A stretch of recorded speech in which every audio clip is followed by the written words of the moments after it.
JL.com is like the direct Here we are. Hey, yes. Yes. There he is. There he is, the future congressman, ladies and gentlemen, in New Jersey's 11th. Oh, me. What? Oh, I was looking for the future congressman behind, but I did. You were talking about me. That's you, buddy. I don't know if you know, Nice. but you are running for Congress. You're on the ballot, and I think you know all about it. I'm very excited to have you. Congratulations on getting this the necessary signatures. That first step is a big step. It's part of an important part of democracy. You got to go out and do the work. You did it. You had a few people helping you out. Give shout out to our friend Nick DiFabrizio. I know, who is real supportive of you there in New Jersey. He's the best guy in the world. So congratulations. Yeah, they've become like my campaign parents.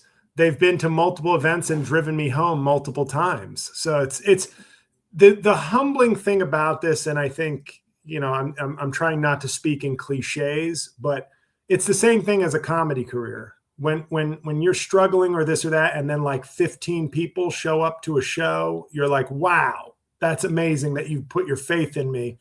And with this, it's an even bigger deal that I had friends, fans, a few like almost strangers that like a friend vouched for me, take petitions, get 8, 10, 20 signatures. And it was like, I called it on my podcast, political Dunkirk, you know, like all these little boats going out to rescue my attempt to do this. So, you know, I had the least amount of signatures in the field that qualified. I had 619, but I just felt like I have no operation behind me. It was just me and some people who believed in me got me on. And I think now that I'm getting to some events and meeting candidates and meeting voters, you know, I'm showing well for myself, like as I kind of anticipated I would, that I can make a different kind of impression than a typical political candidate.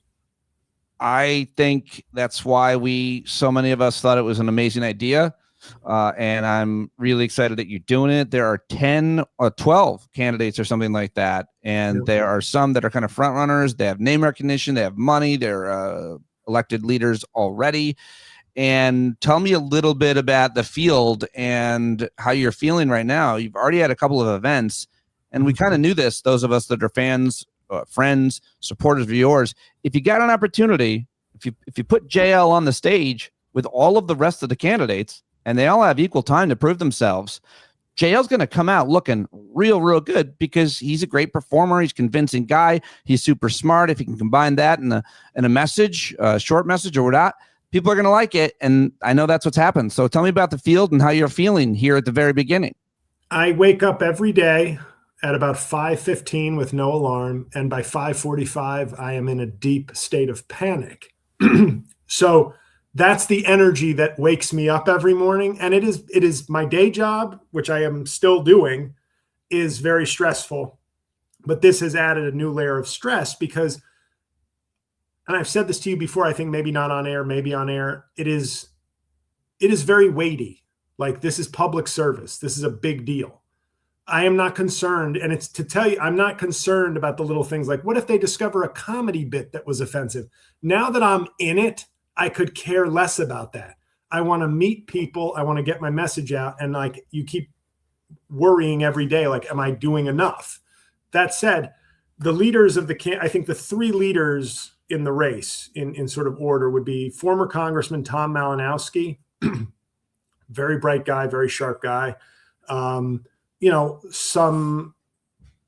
there are some things maybe that could work against him, in that he doesn't live in the district, that there was, I think, a stock trading investigation into him. And in this current climate where we're looking maybe for a little more good governance, those could be negatives. How come you're not already casting aspersions, doubt, or making jokes about any of that? I'm not giving away anything in terms of my plans, but I have written an ad for myself that I think will draw a contrast of what kind of candidate I am versus some of the leaders in the race. But the next candidate is a guy named Brendan Gill, who is probably the clear second of the front runners. And he is the Essex County, I want to say, commissioner. And he has a lot of institutional support. Phil Murphy, the governor, has endorsed him. he's, seems very well liked and very well known by his constituents, and Essex County is a huge part of the electorate here. But at the same time, there is something about him, to be fair, that is a little bit, I mean, he's what you'd expect of, like, he's the local guy whose time is now. I don't know that there's a dynamism and an inspirational element to him, but he seems like a nice guy. I met him for the first time tonight. But I'm saying, if you're handicapping the competition in a sort of blunt way. And the third is a woman, Ana Lilia Mejia, who has been endorsed by Bernie. She was a political director for Bernie. Like, she's a very connected progressive. Now, this isn't the most left-wing district, but she's somebody who obviously is going to occupy and try to dominate that change agent lane. So what I've been arguing so far, and I think it's resonating with people, even if it's not turning them into JL voters yet. I think they appreciate that what I'm arguing for as a person, like personally, is for the last 10 years, the Democratic Party has put forth career politicians, sort of behind closed doors selected politicians, and a kind of element of the party. And I know you're a more progressive guy, but a sort of, the Democrats are the real problem here, not the, I have more fire there's an element of the progressive wing that I think often has more fire for the left than they do the right. And I'm arguing for a just sort of plain spoken, relatable, left of center progressive, but who is not annoying, who is not bought, who is not constructed out of anything, just a citizen in the district with some substantive qualities and the engagement qualities that the Democratic Party has been sort of lacking for a little while now, as we fall behind Republicans in sort of the media space. So that's kind of my argument for, like, we need a good message, but we also need good messengers, and maybe new messengers to carry on and build instead of, we have the better policies. We have, the fact that MAGA should be, and I think I said this tonight or today during a talk, but like, should be one of those 30% fringe parties that, like in Europe, they get very scared if that party approaches like 33%. And they're like, we must all unite, like France did with the Marine Le Pen party. They're like, okay, we all have to unite because we all agree, regardless of our differences, that's the problem. Here, we don't do that. And some of that is Trump voters. I'm not looking to reach many of them, but there are lots of people who don't vote at all. There are lots of Democrats who've become disaffected. And my argument on a personal level is maybe we have an opportunity to get a new voice, a capable voice. I'm not just saying, I'm new, so hey, try it. It's new but capable. So that's on the personal level. On the issues, I'm basically running on 4 issues that I consider crises in this country: elder care, climate, affordability with an emphasis on housing, and democracy. And I think when you're in a crisis, picking the same types of candidates who've led to a decade of either inertia or intra-party conflict it's a crisis. These are crises and fresh voices, people who can reach and inspire new voters, but also keep your base together, keep those people from being concerned that you're too much or too risky, is the balance I'm trying to strike. So that's kind of, on a personal and policy level, that's the basic pitch that I'm throwing out there. You have done a couple of events for a couple of kind of local Democratic organizations throughout a state, at least in mine. We have a town organization, Town Democrats. We have county Democrats, where I live in Rockland County. There's Rockland County Democrats. There's also the Clarkstown Democrats. Then there are other organizations, Working Families. There's activist organizations like Moms Demand. There's environmental organizations, so on. They all interview candidates and often endorse. That endorsement matters. They put an email blast out and so on. You've done a couple of these events so far, and it was great to talk to you off the air and also to hear from you. I think I saw it in your video. You feel like you stood out. You feel like you're doing a good job so far. Tell us a little bit about how it has gone.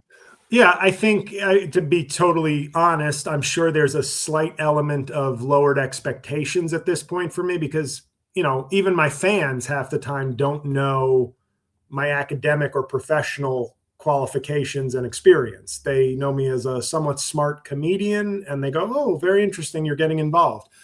So I think my approach to this is to show that I have a focus, that I'm aware of the issues, that I'm an educated person, that I have a day job where I'm helping people fight eviction, so that now they see I've presented the comedy. I don't run from the comedy. I present it as a plus factor in a modern media landscape. And I think people are starting to appreciate that message. And like I said, I don't know that any of these counties will come close to endorsing me. But the first step is to get to be considered legitimate and a viable, at least a legitimate candidate, somebody who is legitimate, and then reach as many people individually and in groups as possible, because I have no expectation of getting any of these counties endorsements, both from some of these candidates have deep ties and long records with these counties and these organizations. But it's a good step when you see people who, even if they're preordained to endorse a candidate, when they look at you in a different way, when they congratulate you or they say, "Oh, very interesting. I really liked what you did tonight." And I'm not doing jokes. So they're saying, "Oh, you were, refreshing. You were honest. You were clear." And I'm not even trying to do that. I just am different than the normal politician. So how do you, I'm sure the question you're getting, a lot of people find out that you're a comedian.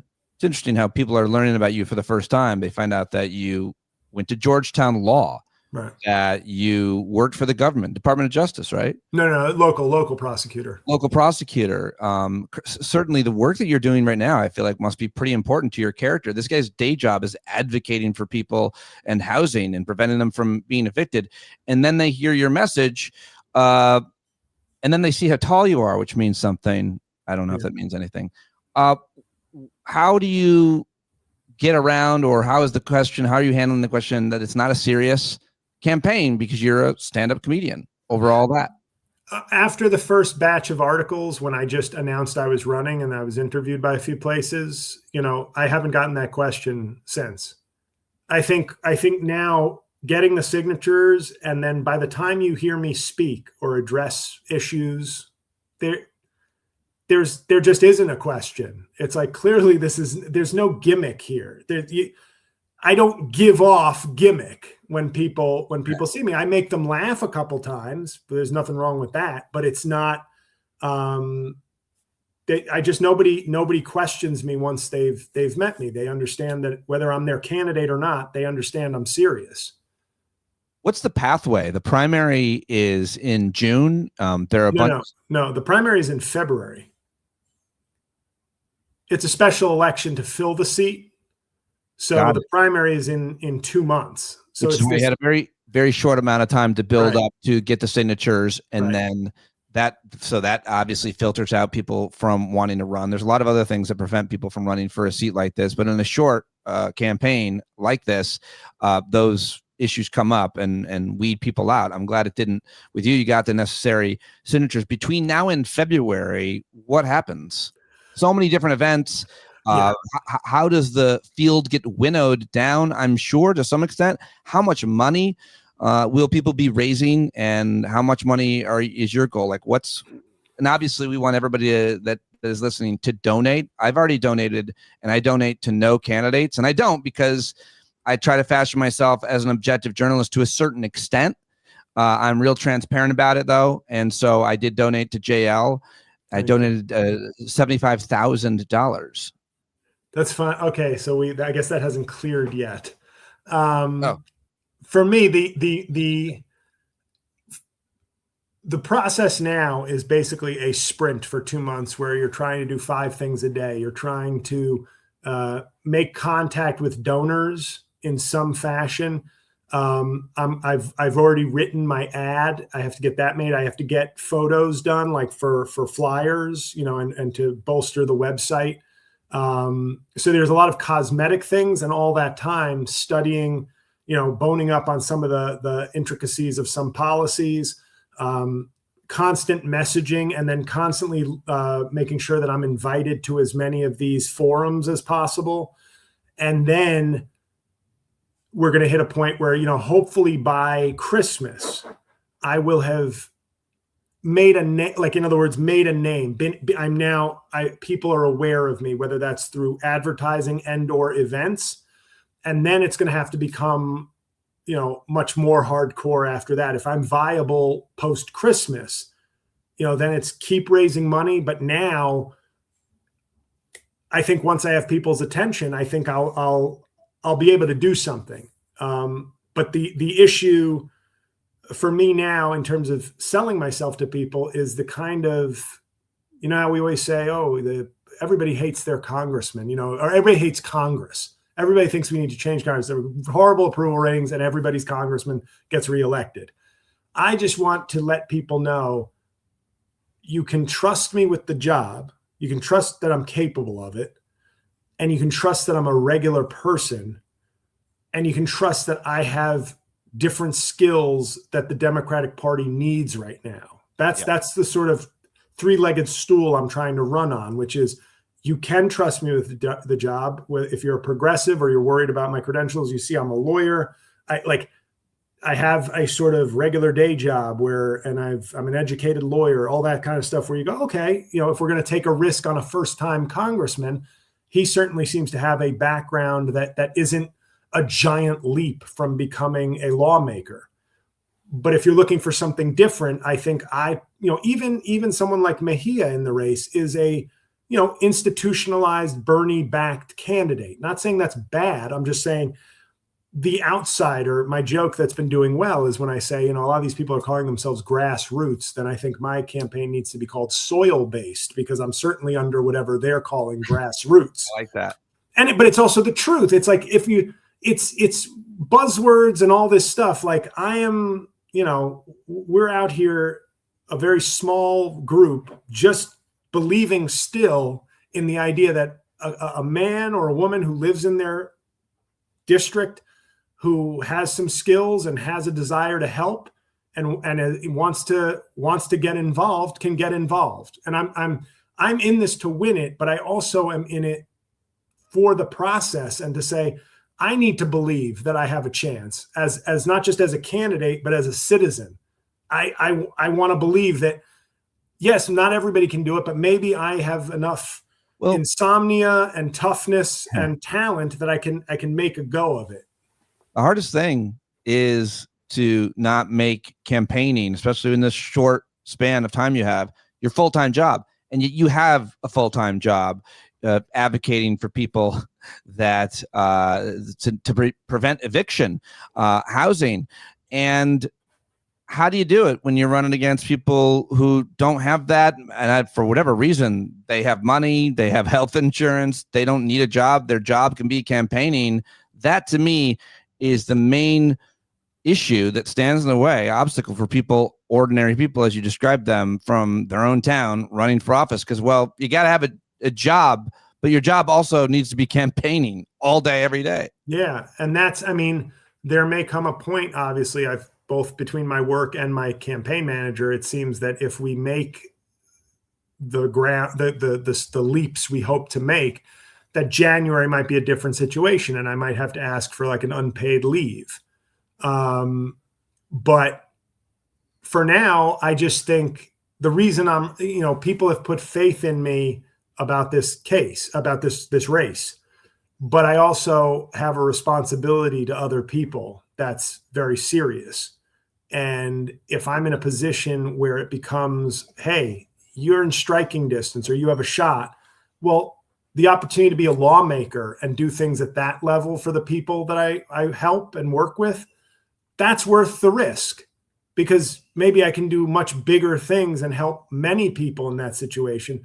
But until that moment, I have to just be exhausted because I want to do this and I'm going to give everything I can to the campaign, but everything I can give is not going to be what Tom Malinowski or Brendan Gill can give, and their staff and PACs and whatever else. They get big money and they have PACs, other big money, raising money for them. All those people have an interest and an ask, if we're being honest. What have you learned so far from talking to people out there, getting signatures? You've been all over this district. You've gotten to, I'm sure, learn about it and see places and talk to people you never thought you would. You obviously are a real smart guy. You have your finger on the pulse. You understand issues and policy very, very well. And so what have you learned? But what have you learned from people that you're talking to? You like talking to people. So how's it going? What are you hearing? I do. I think I've seen people who've inspired me and made me feel good. And I've seen and talked to people who made me feel very depressed about the state of our country. And I'm not talking about like rude MAGA people who say like flippant awful things. It's like, whatever. If I wasn't holding the clipboard, like the clipboard is like basically like, oh, he's trying to do good. We can say whatever we want to the giant man. If I didn't have a clipboard, people wouldn't say the things randomly to me that they said. But I found myself sometimes dismayed at the lack of engagement from me. Not like when they would talk to me and they'd like not understand what Congress was. And you're talking in like affluent neighborhoods. And I'm thinking, wow, you're that removed from even now, even the Trump regime is not spurring you to maybe just a little more civic engagement. And I get some people check out for health, mental health, and like it's too over, but these aren't the people. These are the people who feel like they've been checked out. Right. And then you have a conversation with people, whether they sign or not, that's enlightening and interesting. And just that person-to-person engagement that we just don't have as much of anymore. I like it. I like trying to win over people. I like hearing their opinions on things. I like making somebody smile or making somebody feel like, hey, that's nice that you're out there trying to change things or do something. And I say it's nice that you stop to talk and that you care, because I never ignored people with petitions, but I would just kind of go, no, I'm sorry, I'm too busy. I'd at least acknowledge them as human beings. Plenty of people just would be like, yeah. And I'm just like, hey, it is what it is. I'm bothering you at your store. Can I tell you my funniest interaction though? Yes, please. So I go to Whole Foods in West Orange, which is not in the district, but it's like in this little tiny area that's not in the district, but lots of the district comes to this Whole Foods. And me and my buddy are there, and he was just there for support, which was a very nice thing. Like he couldn't take a petition because he's a New York voter, but he just cheerleaded for me and hung out with me because this is very lonely, a lot of this stuff. Just somebody being with you is like makes it 10 times better, even if they're not doing any of the work, just so you don't feel alone. But we're there, and like in 6, 7, 8 minutes, we're getting like 6 signatures. So I'm like, this is a gold mine. If I hang out here for 4 hours, we're going to get 100 signatures. And then the store asked us to leave. They said, hey, man, and I was like, okay, we walked to another area, but it was just, we had to leave then and go to a different supermarket because we weren't getting the foot traffic anymore. But a woman who had signed my petition reluctantly, and she said, I'll sign, but I'm not giving you my address. And I go, well, if you don't have to sign, but if you don't give me the address, it just won't count for anything. She goes, okay, fine, I'll sign my address. So she signs, but then she comes back before we leave. And she goes, I'm sorry, I just forgot to fill something out on your form. Now, I know she's going to cross her name out. But she starts crossing her name out. And I was like, you could have just said, like, I don't want to. I changed my mind. That's fine. She goes like this. I mean, people shop for food here. And I said, is that the new there are children present?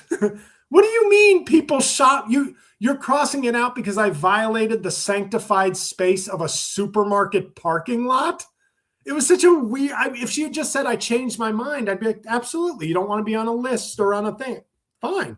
People shop. She was like shaking her head and being like, I'm sorry. People shop for food. I mean, that is outrageous, but also I suppose could be applied to any place or space. Where would be the most appropriate public space or public adjacent space to collect signatures? The petitions booth in the middle of the park is the only place where you may gather signatures. Keep your petition sign into the lowly trafficked petitions booth, which is just out there on the outskirts of the district, right? With no lights, and it's surrounded by a moat. It's real hard to get petitions. People have to row to you to get petitions and beg you to sign. That's wild, huh? Yeah. Well, But overall, I mean, it's exhausting. That's not changing, but I for me, the more people I get to meet now that I'm a candidate, not just sign this, now that like the people I meet will be voters, will be people like I feel energized from this, even though I'm tired, because I can make a case. It doesn't mean I win, but I think I'm in a position now where I can really make a case. And I see people just kind of taking me in and sort of going like, this guy is making a point about like, he seems like a smart guy, but he's a regular guy. And like, we have been losing, even though we shouldn't be losing. And I told them, I said tonight or this afternoon, I said, I'm a lifelong Democrat, never voted Republican. I vote every election. I don't spend my time bashing the Democratic Party. It doesn't mean I don't have criticisms, but my eye is focused on the right place. And that's keeping the Democratic coalition together and winning over disaffected Democrats or independents and grow. Like that's the path to victory, not a Joe Manchin bipartisanship for the sake of bipartisanship thing where it's like, well, we've got to get 8 Republicans on board or else I know this is a rotten bill. No, stop. But I think we need to really refocus on our numbers and finding a unified path on the left. And that means center left and far left maybe being unhappy, but it's got to be in between them. And then just committing to that plan and making progress and defeating people who are clearly anti-American, anti-people, anti-progress. I mean, the Trump news in the last couple of days has been like staggering, like the birthright citizenship case, the like whatever it was, the national security thing about like we need to encourage lots of white far right patriot parties in other countries. It's like, oh, we want to spread the MAGA white power movement worldwide. Like this is really creepy shit. And so it's just not the time for the good guys to be fighting each other. And I think that's a good strategy. I like it. It feels to me. And I know you got to go. We're talking on a Sunday night here for folks listening on the podcast, but for you, those of you, almost 600 people watching live, I hope that you will support JL's run, JL4NJ.com. I've known him for most of my career, and I have as much respect and admiration for him and his character, his integrity as anybody I've ever met. He's as solid as they come. He's smart, and he's a fighter. And I think that's the one thing we didn't really get to and talk about. Like, you will fight when it comes to obviously campaigning, much less governing. You're going to be a very outspoken presence in Washington, D.C. potentially. You're exactly the kind of guy that somebody wants sitting on a committee questioning a witness or opposite his counterpart in the Republican Party. And I think as well as creating coalitions within the progressive movement and Democratic Party. You're the guy. I can't wait till you win. And I'm sorry I didn't come help you do signatures. Please, you've been helpful, and I know you'll do whatever you can. I'll be volunteering. I'll drive you around. I'll do whatever I got. I'll give you a deep shiatsu massage. Oh, massage. I didn't know what that meant. Yeah, and obviously I just have to, say JL4NJ.com is the website, and if you want to donate, and it's like any amount. But right now it's like it's a sprint. So I made the ballot, so I know some people might give me a little bit like let's see. I'm on the ballot, and every chance I get, I kind of feel like I make progress. Like the more people I see, the better I'm doing. So it's really urgent in the next like couple of weeks that we get good donation numbers, because whether it's qualifying for any possible debates and things like that, and for our mailing and ad needs right now, so I hate it's vulgar, but donate to JL.com. If you can give 10, give 10. If you can give more, give more. JL4NJ.com. No, that's the website for everything, but they also want me to give like donate to JL.com is like takes you right to the Act Blue page. Okay, great. So again, I know you get a lot of texts. I know you hate putting your credit card in. I know this is a special candidate, special guy, different from it's a special election, literally.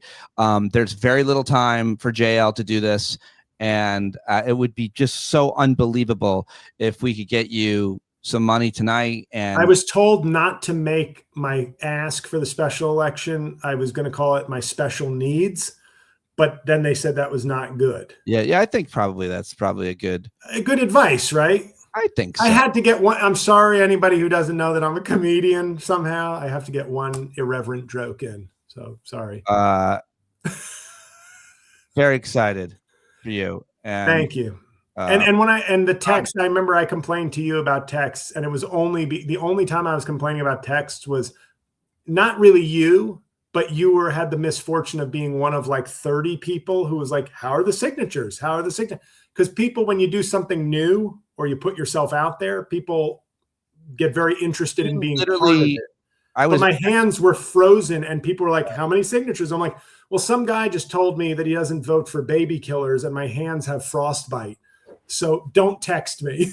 I was for sure outraged when I got that text from you because I asked you how it's going, thoughtful. I feel like I'm in the close circle. And he literally, motherfucker, directs me to like his website or something. He's like, if you'd like to know more. I'm like, it's me. Did you not know who this is? It was just 3-digit signatures longer than whatever that sentence was to write. He's like, a few of my episodes are up talking about it. I was like, yes, that's what I said.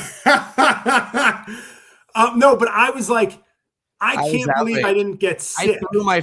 I threw my phone when I saw you. I can't believe I didn't get sick. It was 10 days in the cold, basically. And I was wearing it makes me vulnerable and I wasn't sleeping well. All the things that make me like susceptible. You're tired. But I had and I wasn't out in a parka because I felt it was important that people like see me, and not as like a big snowman, but as a trim fighter for them who can brave the elements. I just kept hoping. The one thing I hoped, and it never happened, I was like, can somebody commit a mid-tier felony in front of me so I can tackle them? That's what we need. The Cory Booker approach to can you blast through a wall and save a baby from a fire between now or deliver Kool-Aid? Or deliver a baby. Named Kool-Aid. Now I'm doing Mike Kaplan, or a baby named Kool-Aid who is cool and in need of aid because he just walked through a wall.